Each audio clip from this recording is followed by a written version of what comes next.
for another day of the week. Welcome to the Wednesday edition of Chasing That Paper, presented by VegasInsider.com. So, coming off of a 3-3 day yesterday, not good by any means. An improvement from Monday, though, wasn't it? So, we're going to look to right the ship here today, covering a little bit of everything. We got the NBA, NHL playoffs, Major League Baseball, of course, representing the Toronto Blue Jays, two-time World Series champions, coming off a nice win in Houston there yesterday. Okay, let's bring in my guy here, co-host for the day, my co-worker at Vegas Insider, Kevin Rogers, down there in South Florida. Kevin, how we doing today? How we doing? Doing well, Joe. And like you mentioned, a lot going on. A very underrated time of year here in mid to late April with the NBA playoffs, Stanley Cup playoffs underway, all the upsets last night, underdogs go 4-0, and Major League Baseball. Good to see a lot of afternoon games today, too. So it's a very busy day. Got a lot of the baseball during the day, the playoffs at night. So it should be a pretty fun day today. Yeah, I thought to myself yesterday, I don't have enough TVs. I got a 2-TV setup at my place, which is usually, you know, for the NFL, you have the red zone, and I'll have my Dolphins on the other TV, or if the Dolphins are playing, maybe marquee matchup. There was so much going on last night. Of course, I was on the Knicks, so I got to turn that one off a little bit early, but there was a lot going on. I like to watch my Blue Jays, but yeah, it's such a great time in the sports betting calendar. Of course, we have the NFL draft coming up next week. We got some major betting buzz out of the draft. We're going to weigh in on that in the second half of the show, along with our thoughts on the Draymond Green suspension. Always in the news for the wrong reasons. Draymond Green. Okay, enough small talk, though, Kevin. Let's get right into the action. Let's start things off in the NBA. Memphis hosting the Lakers tonight. I got a player prop for this one. We're going to target Austin Reeves. Going to take the over on his points, rebounds, and assists. That number set at 23.5, minus 120 on the over. And let me tell you, this is a soft number because this guy absolutely fills the stat sheet. He had 30 points, rebounds, and assists in game one of this series, including that performance and two others from the regular season. He's averaging 28 points, rebounds, and assists versus Memphis this season, topping this number 23.5 in all three games. Now, his numbers have gone way up since the Russell Westbrook trade. No big shock there. He started averaging around 8 more minutes per game. Check out his last 15 games of the regular season. He averaged 28.2 points, rebounds, and assists. We'll take him to fill it up again tonight in beautiful Memphis. All right, Kevin, you got a bet you like for this game. What are you looking at? Joe, we're going to go with the first quarter here and take Memphis as a pick'em in the first quarter in this game as my only NBA best bet here. And a couple things. Number one, we know Ja Morant may not play. He probably won't play, so we're assuming that going into this one. But it's still a good spot because it's always better going into the game knowing your star is not going to play as opposed to the middle of the game where he gets hurt and you say, okay, now what do we do? But also the Lakers led after one quarter in game one, so look for a better start from Memphis here in game two. Also, this note here, game two dogs off losses jump out early. Now, Memphis is a short dog tonight. It's not a crazy underdog spot for them, and, you know, obviously them being a pick 'em in the first quarter. But I got this stat I want to throw out that in last year's first round of the NBA playoffs, 7 teams who lost game one and were listed as a dog in game two, 6 of them ended up tied or leading after the first quarter in game two. And the only team that didn't, Atlanta, was down 1 to Miami after one quarter. Now on Monday, the Nets, who lost game one to Philadelphia, they were tied at the end of the first with Philadelphia. And then last night, you saw the crazy bullshit that happened in that Atlanta-Boston game where Atlanta was up 11. Boston tied it, and then Malcolm Brogdon hit that three-pointer from half court at the buzzer. We still had Atlanta plus 3.5, so luckily that was a winner. But still, the point of the matter is that these teams do play better, at least early on in the first quarter. I don't trust Memphis for the whole game, but Joe, let's go with the Grizzlies' first 12 minutes to be leading the Lakers as our best bet.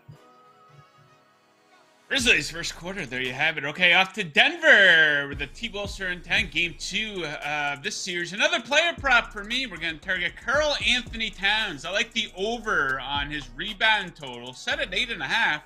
Plus money on the over, plus 105. So check him out lately. Totals of 10, 11, and 11 in his last 3 games. All very meaningful contests. Of course, game 1 of this series and the 2 playing games. We should expect an increase in minutes for Cat in this one. We saw him grab 10 rebounds in game 1 despite only playing in 30 minutes in that game. And that was due to a blowout where his minutes were cut short in the 4th quarter. He only had 1 rebound in the 4th quarter. And he crashed the boards hard in last year's playoffs too. Double-digit rebounds in 5 of the 6 games versus Memphis last season. We should expect some extra emphasis on the glass for the Timberwolves after they were out-rebounded by 16 in game 1. Give me Cat over 8.5 rebounds, plus 105.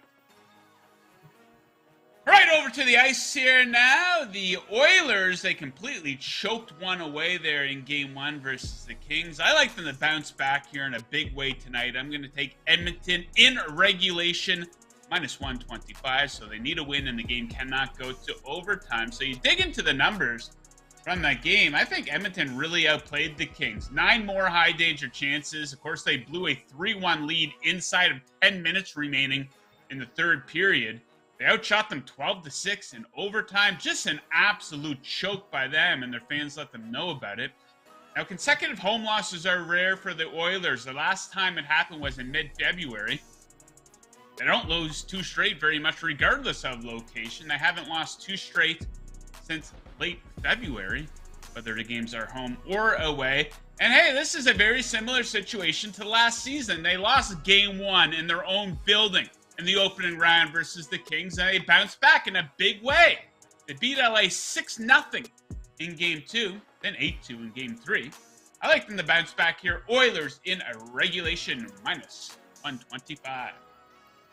All right, let's go to the diamond here, Kevin. We each got a couple of picks here. What are you looking at first? Joe, we're going to start with the player prop, a strikeout prop, in fact. We're going to go to Arizona's Madison Bumgarner. The Diamondbacks go for the sweep of the Cardinals today in St. Louis. We're going to take the over on Madison Bumgarner's strikeouts. It's at 3.5. We know Bumgarner's not the same pitcher he was when he was in San Francisco, winning all those championships. He's dropped off. But at the same time, though, this system is crazy, Joe, this year. 18-5 to the over.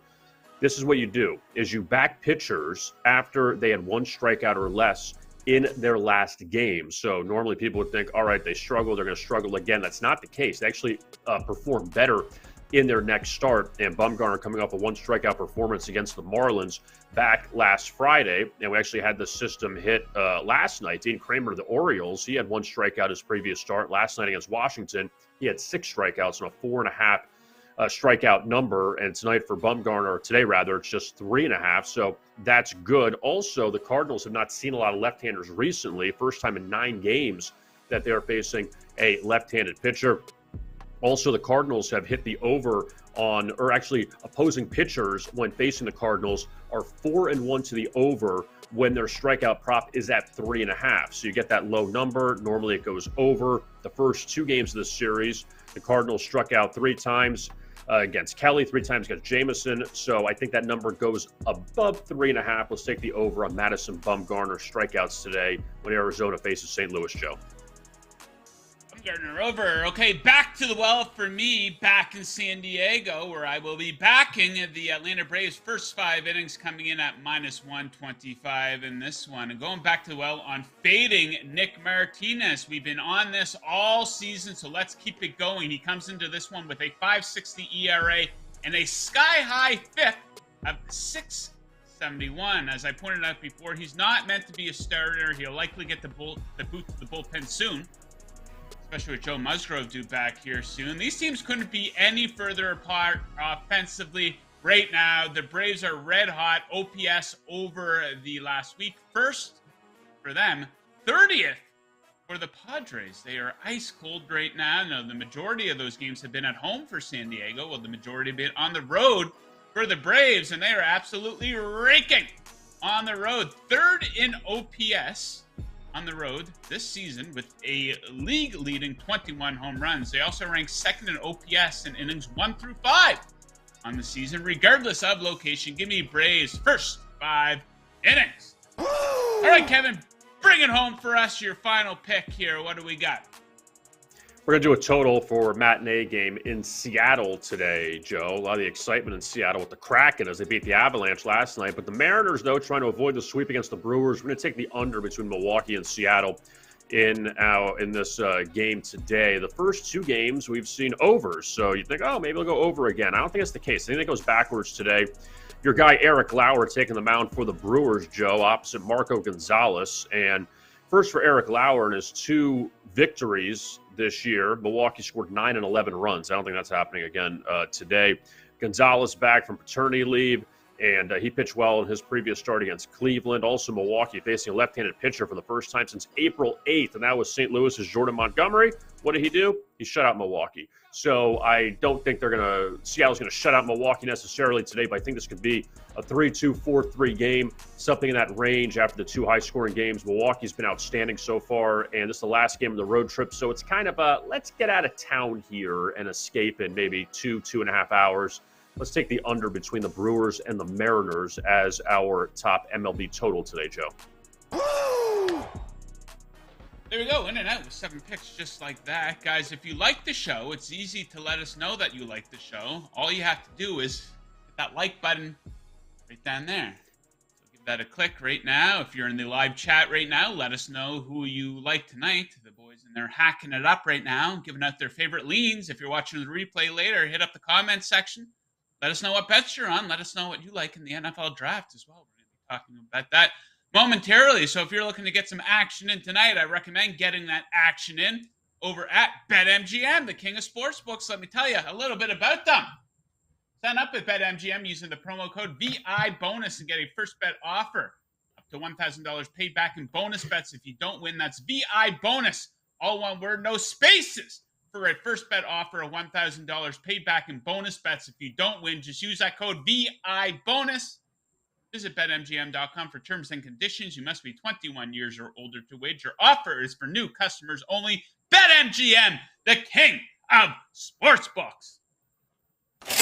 Yeah, you might as well be taking advantage of some of these offers if you're going to be betting. You know, there's not too many things that are advantageous to to us sports bettors out there. So, these bonuses are one thing that you can grab onto and yeah, hopefully help you out and boost that bankroll. Okay, Kevin, so let's kick around. If I can get my words together today. Let's kick around a couple of topics here. Let's start. News out of the NBA. Draymond Green suspended for 1 game. He tried to stomp a hole in Sabonis's chest, and he went with the old he started his defense, the defense in junior high. That didn't quite pan out for him. It is probably true.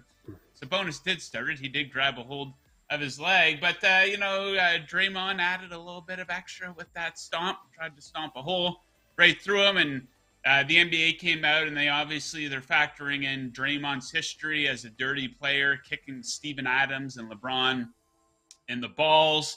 I think the fact that he really agitated the crowd afterwards too. He's going to start a riot, for God's sakes. I thought that was completely embarrassing. And yeah, I think that this suspension is totally justified here. A lot of it is based on the history, but I thought it was really embarrassing too, what he was doing afterwards. Golden State, the management of the team's got to be watching and thinking, dude, what in the hell are you doing? So what do you think? Do you agree with the 1-game suspension? Yes, absolutely. And you're right that Sabonis wasn't right in grabbing Draymond's leg. Like, no one's saying Sabonis is innocent in this whole thing, but I mean, come on.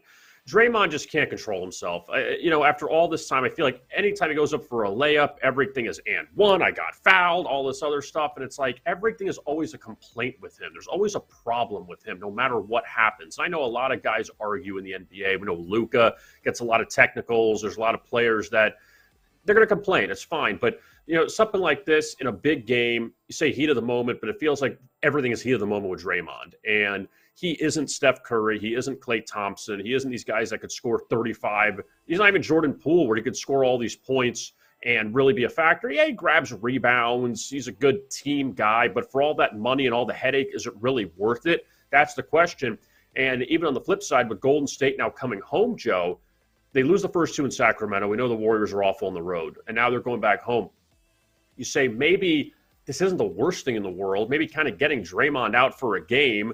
Your season's on the line here. Maybe it's not terrible because you don't want him in there thinking, all right, he's going to do something that's going to screw this thing up for us. So I would say it's not the worst thing in the world for Golden State, but still, he's never going to control himself. You know, you could say, oh, well, maybe you can do it at this point. He's been in the NBA so long, and he mentioned all the things he's done, the thing with LeBron in the finals years ago, which I think kept the door open for Cleveland to win that championship. If Draymond didn't get suspended, Cleveland's probably not winning that championship down 3-1. So you got to look in the mirror sometimes and say, I can't do this, but he does it, and this is what Golden State's got to deal with now. And look, this is a good Sacramento team they're facing, and the Kings took care of their business at home. Sacramento's got to win their other 2 home games. That's it. They could lose 3 on the road here. It doesn't matter. You've won your home games, win 5 and 7 at home, and you're fine. But the Warriors, though, with Draymond, I after a while, you're kind of like, dude, come on, you got to be better than this.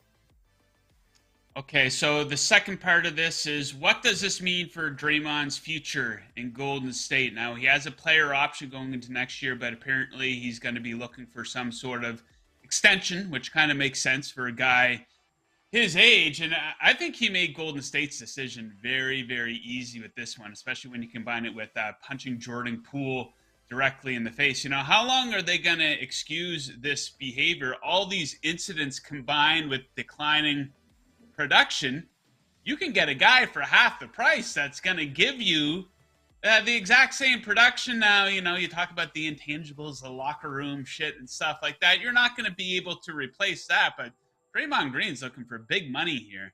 So I think it's time for a breakup. He doesn't seem inclined to want to give them some type of a home team discount or anything like that. So, yeah, clean break. Time for these two to go in an opposite direction, unless Golden State, you know, can come back and go on to win the championship again, which very much seems unlikely. But what do you think? We're going to see Draymond in a new uniform next season? It's a hard one because I don't know what kind of salary cap Golden State's dealing with. And you're right. I think they want to keep him there. He's part of the core at Golden State. And yes, he's a great locker room guy when he punches his teammate in the face to send him a message because he was upset about something he said. I don't know how this is going to end up with Draymond Green. And, I mean, honestly, on the flip side with Jordan Poole, I can never forgive this guy. I don't, you know, you could say you could hug it out and move on. I don't know how you could forgive him. I'd be like, no, man, you jacked me in the face really for no reason. And, but besides that point, this series is not over yet with Golden State. And, you know, I don't know if we're jumping to if the Warriors lose to the Kings in the first round, do you break things up? If they end up getting past Sacramento in this series somehow and advance the second round of the conference finals, do you say, okay, we'll give it another run? I mean, look, this has been a nice, if you want to call it dynasty, however you want to say, they've won a lot of championships with these guys. But Steph Curry still's got it. You know, you see what he's done, and he missed 20-something games this year due to injury, but he's still got it. He could score 35, 40 in a game. Clay's got it. Like, Draymond is a different type of player. We get it. He's a hustle guy. He's not going to score 30 points for you. But all of the other shenanigans, is it worth dealing with? That's the question. You could find someone else that could do that and not get technical fouls or really cost your team. So I don't really know which way Golden State's thinking with this whole thing. But, I mean, if you ask me right now, yeah, I'd let him walk. I mean, just because I don't want to deal with it anymore. It's still a lot of bullshit to deal with this guy, no matter what. You go back to the Jordan Poole thing. Like, come on, this is all over the place. TMZ, everything. When you attack a teammate, you punch him in the face really for no reason. Like, teams don't do this. Like, this doesn't happen. And I know people say, oh, well, you know, this was just caught on camera. Other things can happen. But this, for the most part, this doesn't happen like this. So I think you not cut your losses. I think you should move on. You got everything you could out of him. I think you just move on after this. Yeah, by no means would Golden State need to go into a rebuild by any means. Just a retool, you know? Right. And part of that would be saying goodbye to Draymond. I think they probably watched James Wiseman over the final weeks of the regular season, and he kind of filled the stat sheet up pretty good for Detroit. Good stats, bad team situation, but he showed a lot of potential. So I think maybe Golden State could be kicking themselves for that one down the road here. So despite the fact that they're in an 0-2 hole, you know, they do go back home here tomorrow night. And at home, it's a complete 180. They're a much different team. That was the story of them throughout the regular season. They absolutely stunk on the road, but they were pretty damn good at home. But these odds for the series prices here, Golden State is only plus 135 to come back and win the series, despite being in an 0-2 hole to a team that was better than them during the regular season. We put a poll up on the Vegas Insider Twitter feed asking people what they think of these odds. So the Warriors are an 0-2 hole versus the Kings and are plus 135 to come back and win the series. Is this a good bet or disrespectful to the Kings? I think that's an awful bet. It's an awful bet. I think it's really disrespectful to the Kings. It's crazy. I don't agree with that at all. Now, the spread for Game 3, Warriors favored by 6 points. But like I said, a lot better on their home court. So I'll have to put some thought into Game 3. I don't think they're just going to fold by any means. But that's a disrespectful number, don't you think, Kevin? If you look back at the first 2 games, Joe, and understandably, yeah, Golden State was terrible on the road this year. And early on, they lost to a lot of bad teams on the road. But Game 1, they were up in the second half. They blew that game. Game 2, they were up early. It's not like Golden State has laid an egg necessarily in either of the first 2 games of this series. And, like I mentioned, the Kings have done their part so far, that you have home court for a reason. Win your home games. Don't worry about the road games. I know you don't want to get to 7 games and have the home team win every time. You don't want to have that kind of pressure. You want to try to steal one on the road. But for Golden State, if they could find a way to just maintain their home court advantage, like, we know how great they've been over the years. You go back to Oracle and now at Chase Center. If they find a way to win these 2 games, they're 2-2 with best of 3. Really, you're not traveling in the sense of Sacramento. It's a short trip. That you get 1 on the road and you could still salvage this thing. So I don't think it's crazy for Golden State. Like, they have not looked awful the first 2 games. And in reality, compared to these other teams, Joe, Ja Morant's hurt. Giannis is hurt. You have these injuries on these other teams, and you say, oh, what are these teams going to do? Steph is healthy. Klay is healthy. If those guys were out, then I'd be like, oh, wow, they got problems. Golden State's got a lot of problems. I don't think they have problems right now. I think that now going home, if they could win their 2, then they look at it, let's just get 1 on the road. So I don't think it's out of the realm of possibility that Golden State can win this series. I think they have a very good shot to do it. But again, they are the champs. I think they do deserve the respect. I really do, to be laying what they're laying at home, because they have been close in the first 2 games. Okay, let's move on. Talk a little NFL draft, a little over a week away now. So not a whole lot of intrigue at the top anymore. Bryce Young now minus 1,400 to go number 1 overall to the Carolina Panthers. I touched on that yesterday. I think he's going into a good situation with the Panthers. They added quite a few veterans to that offense here this season. So a pretty good situation, I think, for Bryce Young. But the real intrigue comes at number 2. Now, many people just assumed it was a foregone conclusion that Young and Stroud would go 1 and 2 in the draft, but not the case anymore. Will Anderson is now the favorite to go number 2 overall at plus 150. Now, that could mean a number of things, potentially a trade, or potentially maybe the Houston Texans, after spending some more time on this, they just don't like the other options in Stroud and Levis and Richardson. Now, a lot of people, I think, would look at this situation and say, oh, the Houston Texans are morons, they're stupid. What are they doing? You got to go with the quarterback. I actually don't mind the decision if they decide to go with just the best defensive player in the draft, if they don't like one of these quarterbacks. There's so many young quarterbacks that come into this league, and they come into such an awful situation. They're on a team with an awful offensive line, no skill players, a bad defense. You take a look at a team like the Detroit Lions. Now, people have been on them the past couple of years. They got to grab a quarterback first round of the draft. Nope. They haven't been doing it. They've been building up the offensive line, the defensive line, getting better everywhere else. And they plug a guy like Jared Goff in there, an average quarterback. He had a pretty good season this past season. And the results were pretty damn good for them. So I don't mind if the Houston Texans want to take this approach to kind of build out the rest of the team. But C.J. Stroud seems to be slipping here So what do you think, Kevin? Would you be shocked if Houston ends up not taking a quarterback second overall? Well, Joe, you make a lot of valid points, obviously. And the last first round pick, Houston had a quarterback was pretty good in Deshaun Watson. He did wonders for that team before everything fell apart. We know the story. And now, since he's not there, this is why they're at where they're at. But you look at it two ways, Joe, and you say, first, you're in a division where Indianapolis is in rebuild mode. Tennessee is fading. They're not what they were. They were pretty good, and now they're kind of going downhill a little bit. Jacksonville went on that run at the end of last year. Let's say they're the team to beat, but you have the best quarterback in Trevor Lawrence out of the bunch. Now, assuming Bryce Young goes first to Carolina, when you look at Stroud, Richardson, Levis, you throw Hendon Hooker in there even, we don't know where he would end up, that if Houston is not sold on any of these guys, that's okay. But my problem is this. You talked about Jared Goff in Detroit, where, yes, it was a trade, and Stafford, they moved him, and it ended up working out for both teams, I feel like.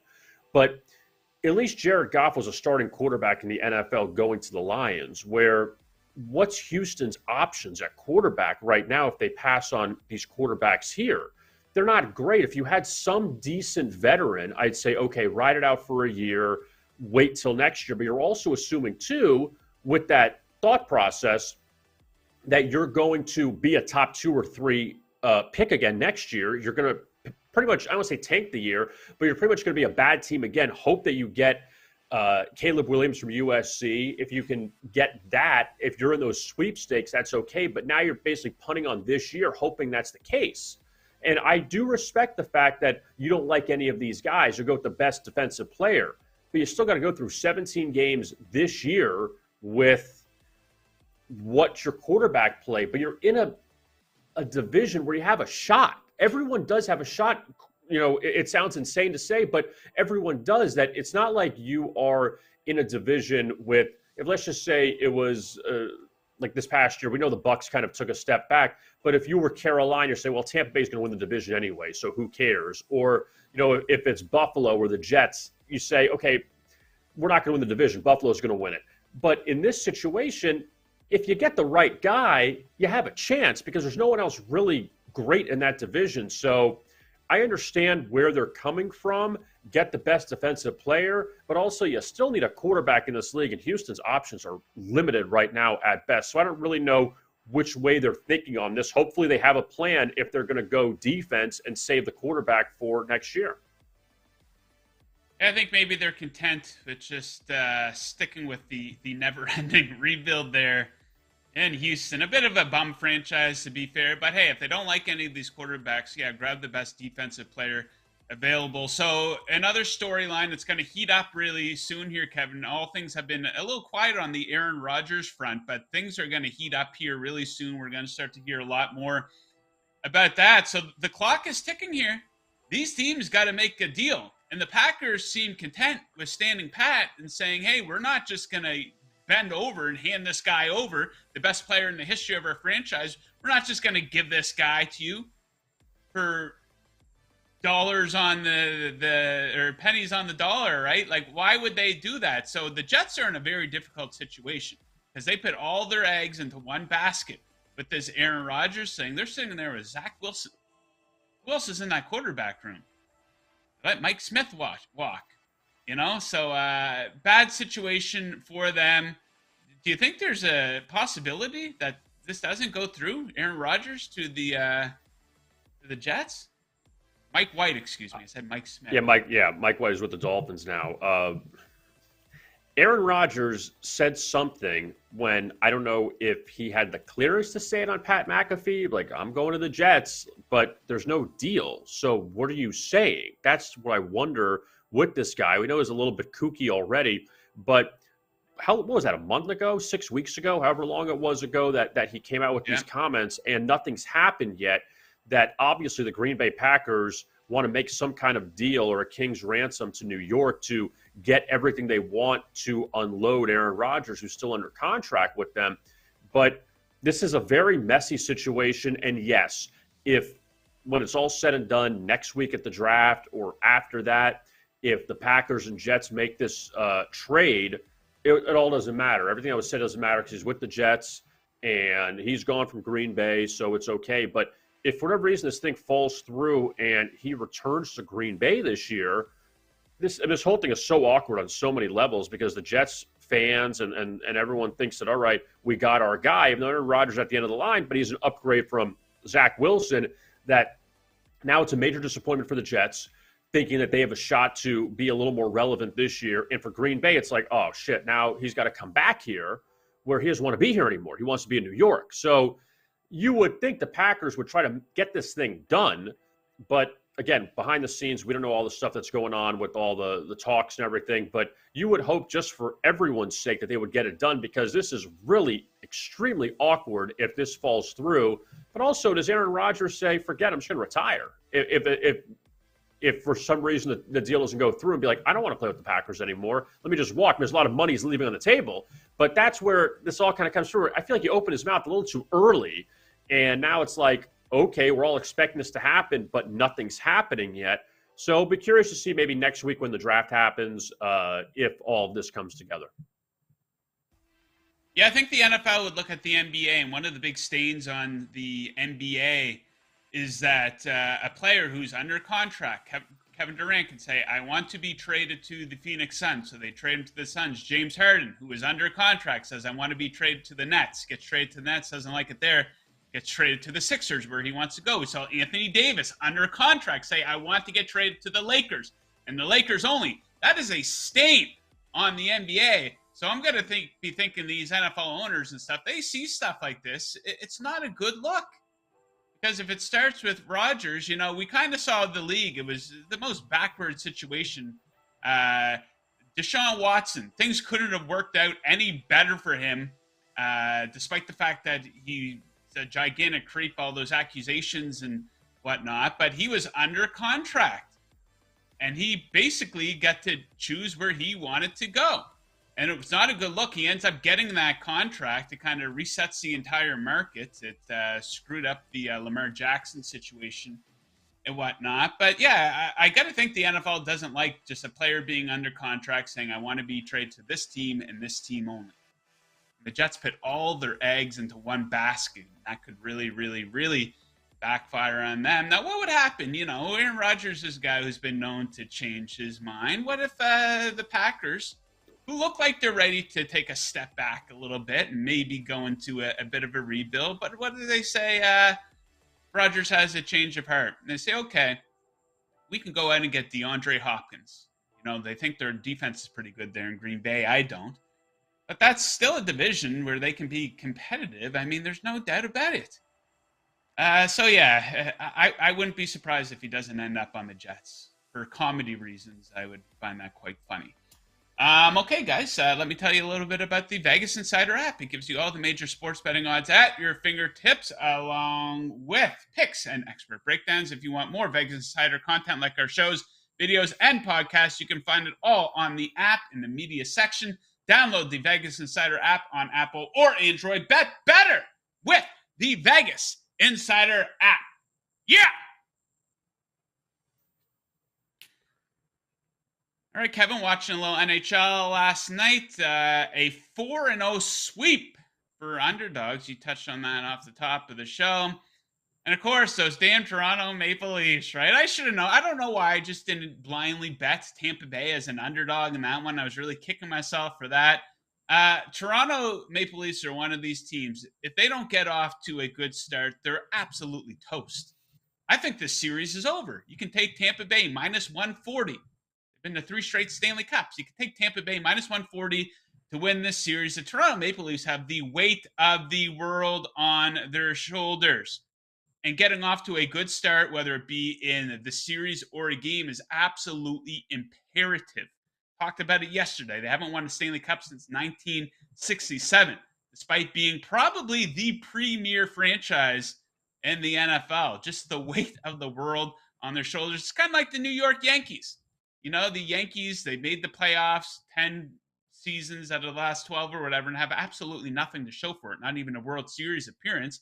When things get tight, they don't perform. So yeah, I got a good kick out of. I didn't catch the start of the game, but when I went to check the score, it was 2-0 Tampa Bay. Then they go up 3-0, and they rolled to an easy win. Port Ian, says producer Tito. So yeah, some big games in the NBA. Ones that we didn't weigh in on too much. The Miami Heat Milwaukee Bucks game, a bit of a stay away there. We don't know what's going on with Giannis. They're doing the old rope-a-dope. Oh, we're optimistic that he's going to play. Oh no, he's doubtful, and I don't mind them kind of playing it like that. Why wouldn't you try to play some little mind games? I guess this team could take any edge they can get right now after dropping the first game of the series. Also, Memphis seems to be, they could be in a lot of trouble here if they lose tonight. Ja Morant injured. So we put up a poll asking which team out of those two has the bigger must-win game in game 2 tonight. You know, the Bucks are a flat-out better team than Miami, and you have to assume Giannis will be back for at least game 3, if not tonight. So I agree with the poll here, 59.1%. A lot of people thought that the Lakers were better going into that series than Memphis based on the play over the past couple of weeks from those teams. The Grizzlies are toast if they drop the first 2 games of that series at home. Whereas if the Bucks lose tonight, I don't know if that will be the case because we've seen Miami really up and down throughout the season. Not a great bet at home. No home court advantage in Miami like there used to be. And of course, Tyler Hero, their second most important scorer, their third most important player maybe, he's out for them. So what do you think? We in agreement? More of a must-win situation for Memphis? 100%, because I don't know how much I trust this Grizzlies team without Ja Morant, but also Memphis had a lot of problems in LA this year too, Joe, that they just struggled with them even when both LeBron and AD didn't play together. In the 3 regular season games, you didn't have either of those two together. And then that was the first time they played together in the game 1, and the Lakers ended up winning that game. On the flip side with the Bucks, you don't have Giannis, and not to say that Giannis's back injury, you would think he's back quicker than Ja's hand injury. And, I mean, that's what I'm assuming. But also Milwaukee just has better scorers they could turn to. Drew Holiday, Chris Middleton. There's other guys they can go to, I feel like. And not to say the Bucks are exponentially better than the Heat, but when you take away Ja Morant, the next 2 best players in the court are LeBron James and Anthony Davis in that series. In the Bucks series, you take away Giannis, yeah, Jimmy Butler maybe is probably the best player left, but then after that, the next 3 best players are on Milwaukee. So that's why I can't necessarily count the Bucks out if Giannis is out for an extended period of time. But for Memphis, though, it's just been a tough season for them. They've won the Southwest Division and feel like they won it with ease, both all the Ja stuff that happened. Dylan Brooks, he's also another nut that it's really hard to make an argument for them if Ja isn't in there. And also, I'm not going to say you get like motivated LeBron, but the Lakers feel like maybe they got something going here by winning game 1. Maybe getting rid of Russell Westbrook was the best thing for them. Who knows how much that hurt the team going throughout the season. They get rid of Westbrook, and all of a sudden maybe it's a little more free. And then you get LeBron and AD playing together. It's all the people ask about the Lakers. Get those 2 together and see what they do. As long as Anthony Davis doesn't have another shoulder problem, he can't move his arm again, as long as he's okay, you get more contributions from the bench. Maybe the Lakers can end up winning this series and end up advancing to the second round. Speaking of Russell Westbrook, the biggest punching bag in the NFL, people always want to kill him when he plays poorly. Pretty damn good game last night. 28 points, 8 for 8 on his free throws, 5 and 5 rebounds and assists. I think Trae Young might be taking over as the biggest punching bag in the NBA. Maybe he'll be on the move here. We'll talk about that maybe next week. I'm sure the Celtics will wrap that up. Before then, okay, guys, it is now time for today's Handicapper Heat Check presented by VegasInsider.com, your home for the best expert picks in the business since 1997. Today's featured expert is Alex Smart. Not pitcher, not a guy you want to mess around with. He went 6-1 across all sports yesterday, including 2-0 in the NBA. Brian Bittler is on a 9-1 NBA run right now, and Zach Cimini nailed 9 straight MLB winners. Visit VegasInsider.com/picks for today's top plays. That's your handicapper heat check. Stay hot, betters. All right, Kevin, winding right down here, but tell us what you got going on out there that Chasing That Paper viewers can check out. Well, we'll probably have more NBA best bet videos as we go out through the week for the NBA playoffs. You could find them on our YouTube channel at VegasInsider TV. And also you could follow me on Twitter at VI Rogers. So short and sweet. Give Kevin a follow. He is all over it. So on Monday, Ian and I are going to be doing our NFL draft betting preview. You don't want to wait to the day of the draft to be getting your bets in. In most cases, a lot of the value gets sucked down and whatnot. So we're going to do it a couple days before. But hopefully, Kevin, when he's with us next Wednesday, maybe there'll be a spot or two that he likes. Tito says, please mention that Kevin's Marlins are 2 games above 500.